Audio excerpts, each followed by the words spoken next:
Hi, I'm Jhonna, and this is my channel, Jhonna Unfiltered. This channel is my learning diary, where I share my journey of discovering everything from personality types to how to care for different dog and cat breeds. I want to be clear that I am not a professional veterinarian or a pet expert. I am a learner just like you, documenting what I find. Because I want this diary to be as real as possible, I have a special request. It's becoming quite challenging to find unique, high-quality pet photos online, and AI-generated images aren't always perfect, so I would much rather feature your pets than use a generic stock photo. If you would like to see your dog or cat featured in my upcoming videos, please send a high-quality photo to jhonna.unfiltered@zohomail.com. When you email me, please include your pet's name and their breed, and yes, I love mixed breeds too. Also include a bit about their personality so I can introduce them properly, plus a short note giving me authorization to use their pictures on this channel and in future videos. I can't promise an exact upload date for each photo, but having a collection of real pets from our community would make this channel feel more alive, more real, and more connected. So let's build that together. Now let's get into today's video. So today, I want to talk about a cat breed that honestly surprised me when I first learned about it. It's not as famous as others, but when you actually understand it, you realize it's one of the most practical and family-friendly cats out there. And that is the Australian Mist. This breed didn't just happen by accident. It was actually created with a very clear goal in mind, and that already tells you a lot about what kind of cat this is.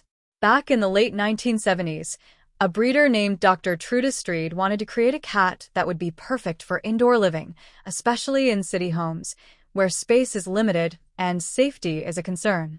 Instead of just picking random cats, she carefully combined three types. The Burmese, known for being affectionate and people-oriented. The Abyssinian, known for intelligence and that unique coat ticking. And then domestic short-haired cats, which added strength, health, and genetic diversity. So what you get is not just a pretty cat, but a well-balanced one, with a purpose. And I think that's important because a lot of people choose pets based on looks, but behavior and lifestyle matter more in the long run.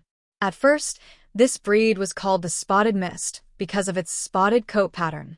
But later on, they introduced marbled patterns too, and that's when the name changed to Australian Mist, which sounds more complete and honestly more fitting.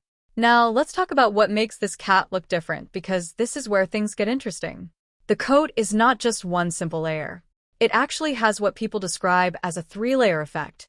This is why it looks soft and slightly blurred, almost like you're looking at it through a light fog, or mist, which is where the name comes from. First, you have the base color, which can be brown, blue, chocolate, lilac, caramel, gold, or peach. So already, there's variety there. Then on top of that, you see either spots or marbled swirl patterns. And then there's this third layer called ticking, which is when individual hairs have multiple colors on them. This creates that soft, misty overlay effect, so the pattern doesn't look too sharp or harsh. It looks gentle and blended, and that gives the cat a very calm visual presence, which actually matches its personality. And speaking of personality, this is where I think the Australian Mist really stands out because it was literally designed to be easy to live with. Some cats are independent. Some are moody. Some don't like being touched too much. But this breed is known for being very tolerant. And when I say tolerant, I mean they're okay with being picked up, held, even carried around, which is not something you can expect from all cats. If you have kids at home, this becomes a big advantage because children don't always know how to handle pets gently. A sensitive cat might get stressed or even aggressive. But the Australian Mist is more patient, more forgiving, and more relaxed. They are also very social, and this is something you should think about before getting one.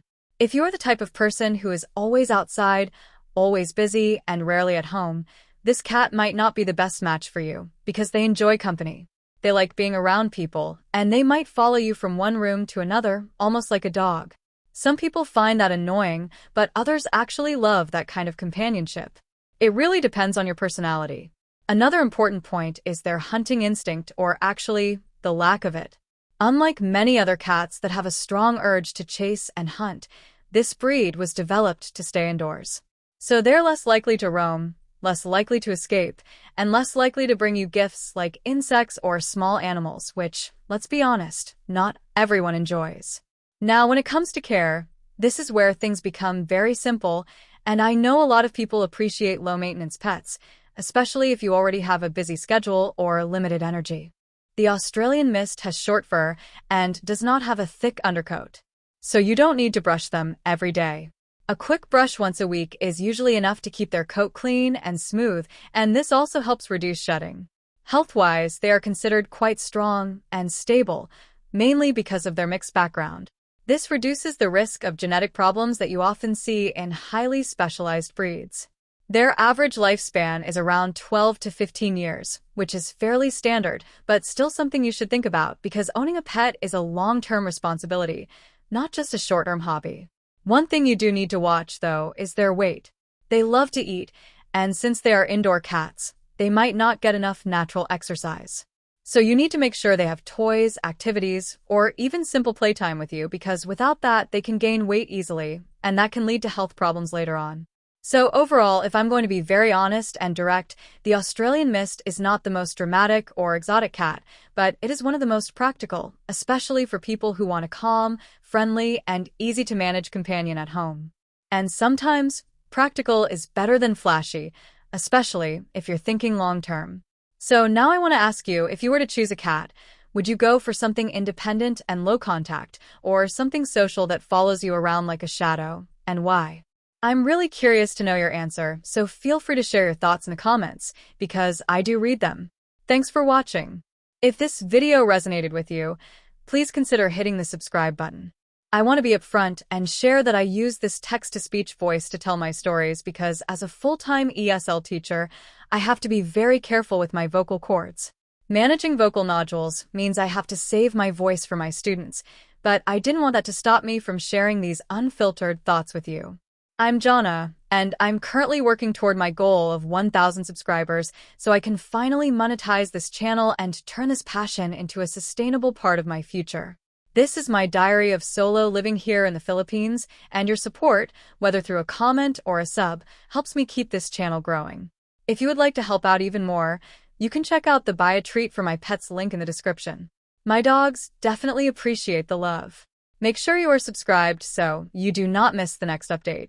Thank you for being such an important part of this journey. I'm Jhonna, and I will see you in the next one.